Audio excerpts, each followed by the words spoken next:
Hey guys, in this video I'm going to go over how I got a Ninja 250 piston to fit into my FXR150.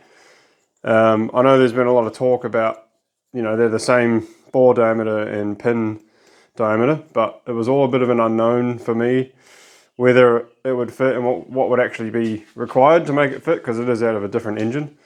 So I bought one, and it came from America a couple of weeks ago, and I've been playing around with it and built an FXR150 motor with it. So I'm going to go show you the difference between the two pistons and what I had to do and how you can do it as well, because yeah, it was an unknown for us, and if this video helps someone else get one of these nice Wiseco forged pistons into their bike, then win. So here are the two pistons.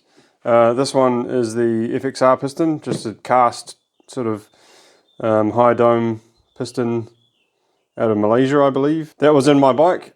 It was running fine. Obviously there's a little bit of damage because something went down the intake, but that's kind of beside the point. But I had to take my bike apart to fix the gearbox, so I figured while it's apart, let's do the piston that we've been talking about for a while. So this is the nice Wiseco forged piston from America for the Ninja 250, and there's quite a few differences between the two. So, and you can see I've already had a go, well, not had a go, I finished machining this to match the FXR head, and I had to also machine a little bit of the FXR head to match the piston. So I'll just talk about that.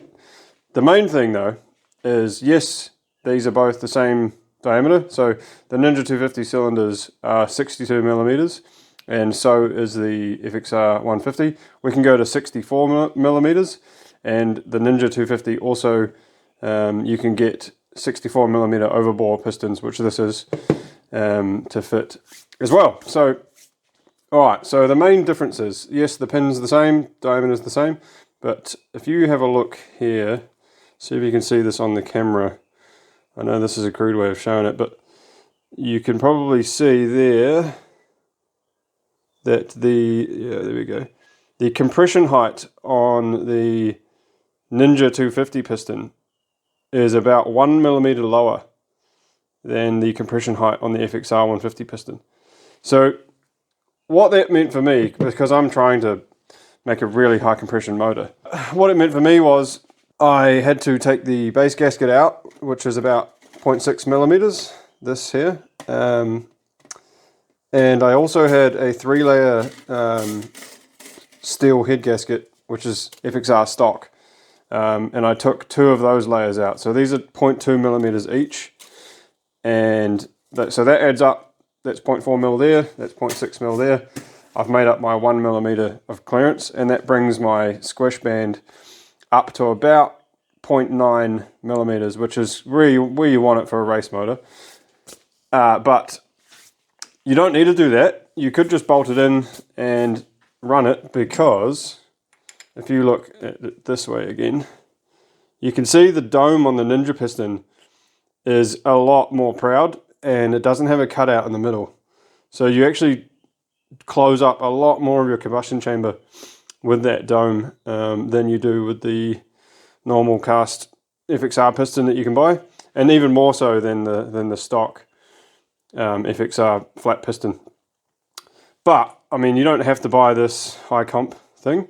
I just wanted to, because I'm building a really ridiculously high compression motor. You can notice as well, see the dome width on the FXR piston is a lot narrower than the dome width on the 250 piston, because the combustion chamber shape is different on the Ninja. So I actually machined out the combustion chamber and the head a little bit to match the dome on this piston, just the width. I didn't make it any deeper, the head, just machined it out a bit wider to fit this. And then when you get this Ninja piston, obviously I've done the work already, but these valve pockets are a bit further apart, because the valves on the Ninja are a bit further apart than on the FXR, which is why there's also these little cutouts on the side of the piston, where the FXR doesn't have that, because the valves are wider, they're further apart than the FXR. So I just got in there literally with a little Dremel and cut these narrower by hand. There was also a little proud piece here that I cut off on both of these, just to bring it flush with the dome. And yeah, so that gave me the clearance for the valves. What you'll also notice is the valve angles on the Ninja are different to the FXR. Now, the FXR has, from my measurements, about 16 degrees valve pockets, exhaust and intake. The Ninja has a 16-degree exhaust pocket, from my measurements, and the intake is actually only 12 degrees. So the intake valves do come closer to the valve pockets here, but in my build, and this is quite high compression, I did find that I still had 1 millimeter of piston to valve clearance. I mean, if I advance the cam timing a little bit, that probably get a lot closer, but I didn't actually need to machine any valve pockets, depth wise, which I thought I was going to have to. So that's a win. And it's obviously reduced the amount of machining that I've had to do on the piston. So you can just do all of this that I've done, you can just do at home with a Dremel. It's been really easy, to be honest. I thought I might, and probably the correct way to do it would probably be, instead of taking all of these gaskets out, would be to actually just machine 1 millimeter off the top of the barrel. But I figured, look, if I can keep it stock and make it run without machining anything, well, minimal machining, then, if I can't get one of these again or whatever, if anything changes, I can just put this back in and put the gaskets that I've already got back in.